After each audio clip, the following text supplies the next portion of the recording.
Jesus, name above all names, Chief Missionary, February 1st. And a vision appeared to Paul in the night. A man of Macedonia stood and pleaded with him, saying, "Come over to Macedonia and help us." Acts 16:9. God calls for personal effort from those that know the truth. He calls for Christian families to go into communities that are in darkness and error, to go into foreign fields, to become acquainted with a new class of society, and to work wisely and perseveringly for the cause of the Master. To answer this call, self-sacrifice must be experienced. While many are waiting to have every obstacle removed, souls are dying without hope and without God in the world. Many, very many, for the sake of worldly advantage, for the sake of acquiring knowledge of the sciences, will venture into pestilential regions and will go into countries where they think they can obtain commercial advantage. But where are the men and women who will change their location and move their families into regions that are in need of the light of the truth, in order that their example may tell upon those who shall see in them the representatives of Christ?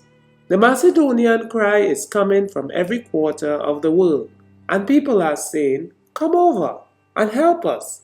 And why is there not a decided response? Thousands ought to be constrained by the Spirit of Christ to follow the example of Him who has given His life for the life of the world.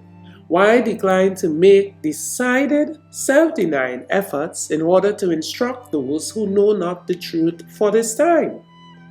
The chief missionary came to our world, and he has gone before us to show us the way in which we should work.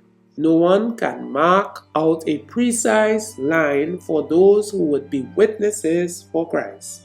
Those who have means are doubly responsible, for this means has been entrusted to them of God, and they are to feel their accountability to forward the work of God in its various branches.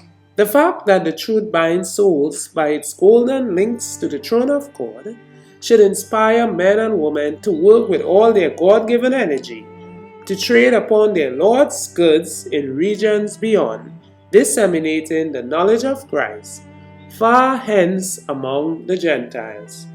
Councils on Stewardship 55 and 56. Further reflection.